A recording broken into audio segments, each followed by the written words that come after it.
여러분 안녕하십니까? 광주 MBC 뉴스데스크입니다. 5.18 민주화운동 기념일을 앞두고 광주 시내 곳곳에서 다양한 행사가 열리고 있습니다. 계엄군에게 희생당한 피해자를 추모하기도 했고 해직 언론인들은 5.18 정신의 헌법 전문 수록을 촉구했습니다. 천홍희 기자입니다. 전두환의 탄압에 맞서다 강제 해직된 언론인들의 모임인 80년 해직 언론인 협의회가 국립 5.18 민주묘지를 찾았습니다. 1980년 당시 한국기자협회장으로서 언론 자유운동에 헌신한 김태홍 언론인과 리영희, 송건호 언론인 등 5.18 민주화운동을 뒤에서 조종했다는 의심을 받아 구속됐던 언론계 큰별들을 찾아 넋을 기렸습니다. 선배님 보고 싶습니다. 해직 언론인들은 민주주의를 위해 목숨 걸고 투쟁한 5.18 민주화운동의 정신을 헌법 전문에 수록해 새 시대의 헌법을 완결하라고 요구했습니다. 5.18 당시 시민학생들의 불굴의 항거를 항구적인 민주수호 헌법 정신으로 삼을 것을 역사와 국민 앞에 거듭 전명한다. 전국 각지의 시민과 학생도 국립 5.18 민주묘지를 참배했습니다. 매일 1,500명이 넘는 시민들이 국립 5.18 민주묘지를 찾고 있는데요. 5.18 민주화운동 44주년을 앞두고 시민들의 추모 열기가 고조되고 있습니다. 5.18을 기억해야겠다 생각했습니다. 5.18 사건 덕분에 저희가 행복하게 살 수 있으니까요. 세계 각국의 활동가들과 민주주의에 대해 논의하는 광주민주포럼도 자유의 위기를 주제로 시작됐습니다. 올해 포럼에서는 이제는 세계 민주화운동의 모범이 된 5.18 민주화운동 정신을 토대로 이 시대 자유와 민주주의의 위기를 진단하고 대안을 찾는 토론이 진행됩니다. 1980년도에 강주 시민들이 생각했던 미래가 지금 현재 우리가 생각하는 미래하고 접점이 닿지 않느냐. 그러한 것을 주제로 우리가. 주남마을에서는 올해로 11번째를 맞는 기억이 니은이 인권문화제가 열렸습니다. 80년 5월 당시 주남마을에서 공수부대원들의 무차별 총격으로 숨진 희생자 17명을 추모하기 위해 열리고 있는 인권문화제입니다. 헌화하고 노란 풍선도 날리면서 5월의 아픈 역사를 기억하고 희생자들의 넋을 달래고 있습니다. 한편 이번 5.18 민주화운동 기념식에는 국민의힘 황우여 비상대책위원장 등 여당 지도부와 더불어민주당 지도부, 조국혁신당 지도부들이 대거 광주를 찾을 예정입니다. MBC 뉴스 천홍입니다. 5.18 주간을 맞아 5월 어머니 집에는 특별한 손님이 방문했습니다. 남아시아에 위치한 섬나라 스리랑카의 인권 활동가이자 올해 광주 인권상 수상자인 수간티니 여사인데요. 수간티니 여사와 5월 어머니들은 국가폭력으로 인한 서로의 아픔에 공감하며 연대하는 시간을 가졌습니다. 김초롱 기자의 보도입니다. 5월 어머니들의 심정이 담긴 5월의 노래가 울려 퍼집니다.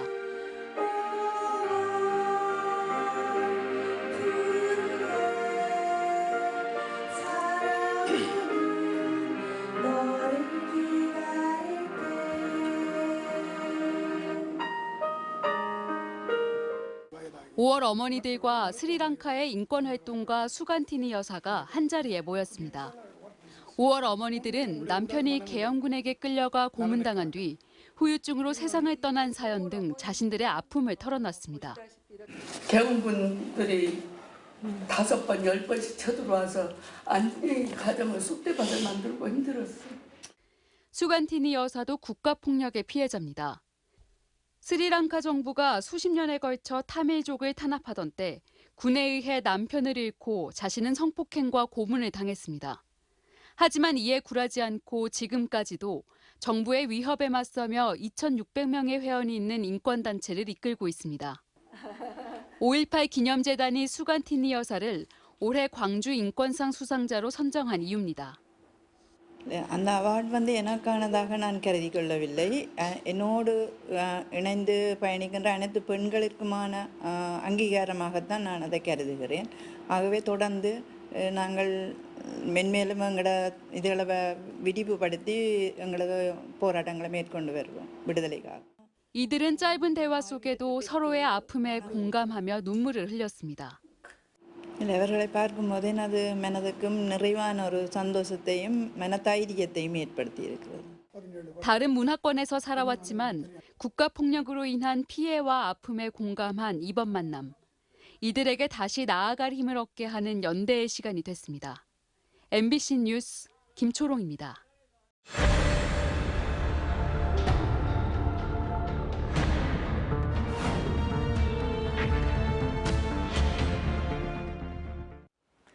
광주의 진실을 담고 있는 판도라의 상자, 체로키 파일 추적 연속 보도입니다. 미 국무부에서 생산된 체로키 파일을 직접 작성했던 미국의 고위 관료를 직접 만났다는 소식을 어제 전해드렸는데요. 광주문화방송은 이 인물을 상대로 여러 차례 인터뷰를 통해 44년 전 미국 국무부와 백악관에서 어떤 일들이 있었는지를 되짚어봤습니다. 임지은 기자가 취재했습니다. 이곳은 미국 정부의 심장부인 국무부입니다. 44년 전 국무부에서는 광주 5.18에 대한 정보들이 모였는데요. 미국의 고위 관료들은 이 수집된 정보들을 바탕으로 한국과 광주에 대한 정책을 논의하고 결정했습니다. 계엄군에 의해 전남도청이 함락되기 하루 전 당시 미국 국무부 한국과장이었던 리치 씨가 작성한 체로키 파일입니다. 광주에서 인민재판이 열려 처형을 하고 있다는 대목이 등장합니다. You mentioned people's courts have been set up and some execute. 자신이 쓴 문서를 44년 뒤 다시 보게 된 리치 씨는 이러한 왜곡 정보를 어디서 들었냐는 질문에 신군부로부터 해당 정보를 들었다고 기억을 더듬었습니다. Yeah, this is the information we received from Seoul. The embassy or Korean government or? Some of it may have come from government. 전두환 신군부가 진압의 정당성 확보를 위해 인민재판 등 거짓 정보를 미국에 흘렸을 것이라는 의혹이 해당 문서 분석을 통해 제기돼 왔는데 이 문서를 작성한 미국 정부 관계자에게서도 일치하는 진술이 나온 셈입니다. 이후 리치 씨는 신군부에게 들은 이 내용이 명확히 확인되지 않은 정보라는 것을 스스로 인지하기도 했습니다. 취재진은 아직 공개되지 않은 리치 씨의 체로키 파일 중 주목할 만한 문건의 존재도 확인했습니다. 열흘에 걸친 광주 항쟁이 끝난 직후 리치 과장은 자신의 직속 상관인 홀브루크 국무부 동아시아 태평양국 차관보에게 또 다른 전문을 남겼습니다. I said at the end what I did because that's what I believed. I believed it would be, if monuments were built, they would be monuments to the people of Gwangju who had suffered it. 미국이 5.18을 신군부 세력의 정당한 진압이 아닌 민주화를 위한 시민들의 투쟁이었음을 인정하는 중요한 전문이지만 팀 샤롯 기자나 5.18 조사위가 입수한 문건에는 포함되지 않았습니다. 이러한 사실은 지금껏 공개된 것보다 더 많은 비밀 전문이 아직도 미국의 어디엔가 잠자고 있다는 사실을 가리키고 있습니다. 공개된 자료는 그렇게 많지가 않잖아요. 광범위하게 좀 묶어서 좀 기밀로 좀 처리하고 있는 거 아닐까. 근데 그거에 대해서 저는 리치는 알고 있을 거다. 리치 씨는 지난 2월 이 문서를 국무부 한국과에 제출했다고 밝혔습니다. 이에 따라 취재진은 미국의 연방정보자유법 사이트에 접속해 해당 문서에 대한 정보 공개를 청구했습니다. 정보 공개가 결정돼 문서를 입수하는 대로 추가 보도하겠습니다. 미국 워싱턴에서 MBC 뉴스 임지은입니다. 5.18 44주기가 이틀 앞으로 다가온 가운데 5.18 폄훼와 왜곡을 진단하고 정치권의 역할을 조명하는 토론이 생방송됩니다. 광주와 목포, 여수 MBC는 잠시 뒤 9시부터 시사토론 프로그램인 시사용광로 시간에 44주년을 맞이한 5.18 민주화운동의 현 주소를 살펴보는 한편 왜곡과 폄훼의 악순환을 끊고 하나의 5월로 나아가기 위한 정치권의 역할이 무엇인지 이야기 나눕니다. 오늘 토론은 유승민 국민의힘 전 의원과 박구용 전남대 철학과 교수가 참여하며 광주와 목포, 여수 MBC 유튜브를 통해서도 실시간 중계됩니다. 부조리를 막겠다며 용기를 낸 내부 고발자가 오히려 피해를 본 사례가 뒤늦게 알려졌습니다. 법적으로 보호받아야 할 공익신고자는 늦게 신고했다는 이유로 징계를 받았습니다. 보도에 김단비 기자입니다. 한센병 치료와 관련 연구를 위해 설립된 보건복지부 국립소록도 병원입니다. 이 병원 직원이 직장 상사의 비리를 행정지원계와 인사 담당자에게 제보한 건 지난 2022년 말. 당시 상사가 병원 공사를 수행하고 있던 건설업체로부터 안전화 구매 명목으로 20만 원 상당의 상품권을 받는 등 금품 수수와 예산 낭비, 갑질행위로 행동 강령을 위반했다며 상사를 신고한 겁니다. 하지만 병원 측은 개장이던 공익신고자를 일반 개원으로 업무를 강등시켰습니다. 저를 그런 식으로 몰아서 간 거죠. 내부 고발자를 갖다. 그러니까 조직의 반역자다.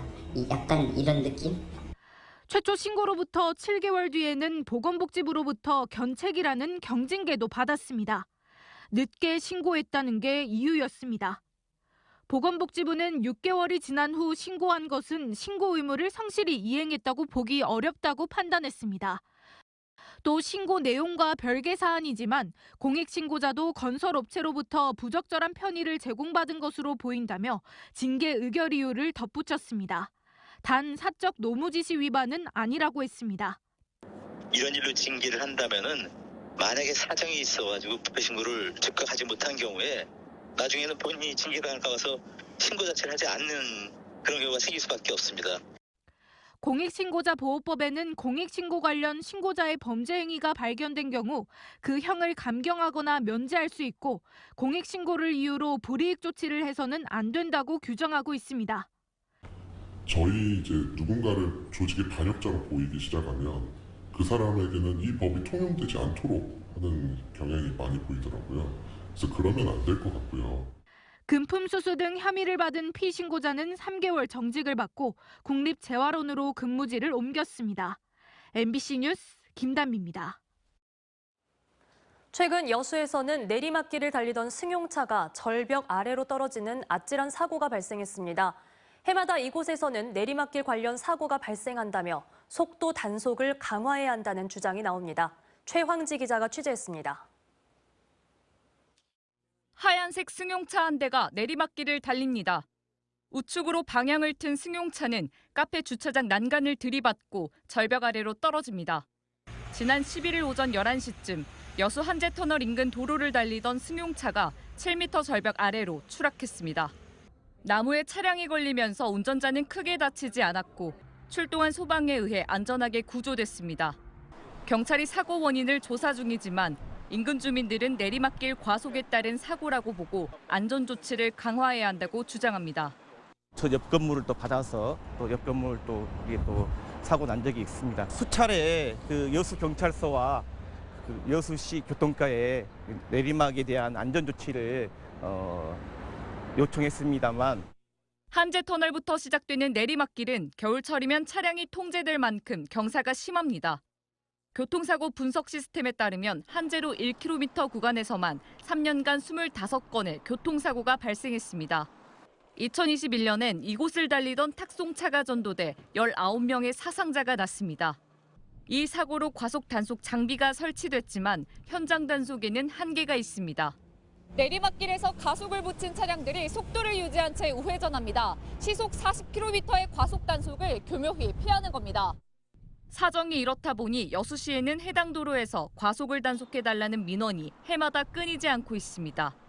주로 과속 카메라나 방지턱을 설치해야 한다는 내용인데 이곳을 주행하던 차량들도 필요성을 공감하고 있습니다. 여기가 급커브여가지고 앞에도 잘 안 보인 상태니까 좀 약간 위험하긴 하거든요.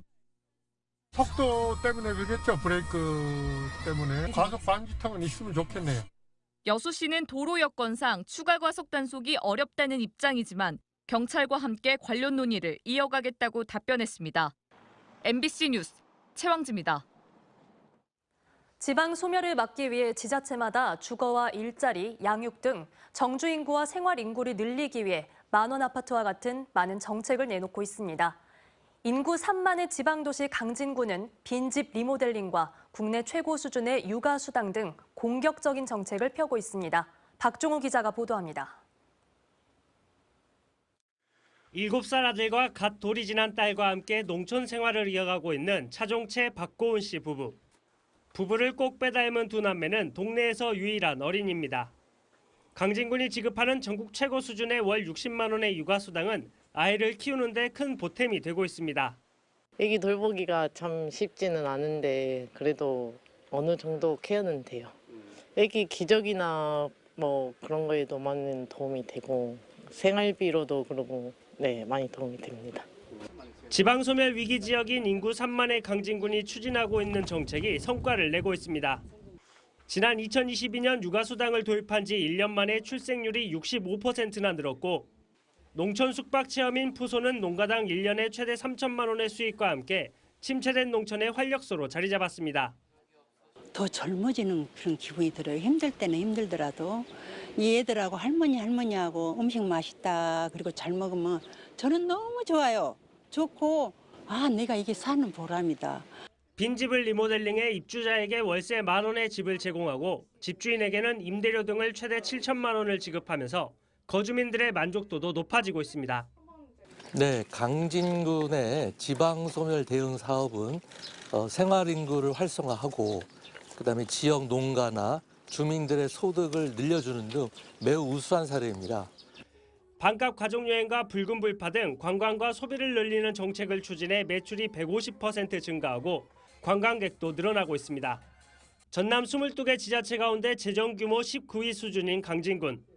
인구도 예산도 적지만 다양한 정책을 시도하며 소멸 위기에 적극 대응해 나가고 있습니다. MBC 뉴스 박종호입니다.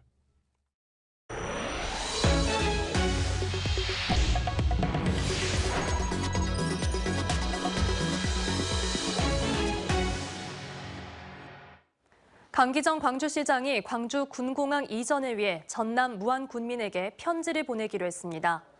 강 시장은 오늘 간부회의에서 무안 군수를 포함한 3자 회담 등의 요구에 답이 오지 않아 답답한 상황이지만 광주시는 군공항 이전 약속을 지키기 위해 모든 걸 다 할 준비가 됐다며 군공항 이전 예정지로 거론된 현경, 망운, 운남 면민 등 무안 군민에게 편지를 보낼 거라고 밝혔습니다.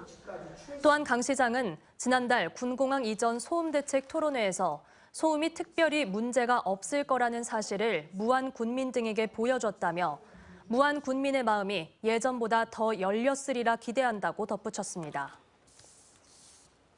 검경 브로커로부터 금품을 받고 수사 기밀을 유출한 혐의 등으로 기소된 전직 경찰 경무관에게 실형이 선고됐습니다.